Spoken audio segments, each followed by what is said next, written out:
আসসালামু আলাইকুম। ওয়ালাইকুম সালাম ভাই। কেমন আছেন ভাই? আলহামদুলিল্লাহ ভালো। বুদ্ধিজীবী কি করতে আসলেন? জি ভাই, বুদ্ধি ঘুরতেছি। এই কি প্রথমবার না আগেও আসছেন? এইবার তো 2বার হয়ে গেল আমার আসা এই জায়গা। কেমন লাগে ভাই এই জায়গায়? অনেক ভালো লাগে। তা ভাই লাইফে কি রিলেশন করছেন? না ভাই, কোনোদিন করিনি আমি এটা। তাইলে রিলেশন করেন নাই? না ভাই, যদি কখনো কেউ প্রপোজ করে তখন কি করবেন ভাই? চিন্তা ভাবনা করে দেখবো যে কি করা যায়, কি করলে ভালো হয়। প্রেম করেন নাই তাইলে এই জায়গা তো যারাই আসে ম্যাক্সিমাম মনে করেন গার্লফ্রেন্ড নিয়ে আসে, আপনি তো কার সাথে আসছেন? একাই এসছি। একাই আসছেন।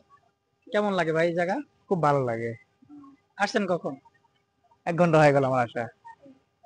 আচ্ছা ঠিক আছে ভাই, ঘোরেন। আল্লাহ হাফেজ। আল্লাহ হাফেজ, আসসালামু আলাইকুম। ভালোবাসার মানুষ নাই তো কি হয়েছে, আমার এখানে দেখতে পাচ্ছেন অনেক পোলাপান আমার লাগে ঘুরতেছে, সবাই আমারে অনেক আনন্দ অনেক মজা দিতেছে, দেখতে পাচ্ছেন আপনারা, অনেক ভালো লাগতেছে আমাদের।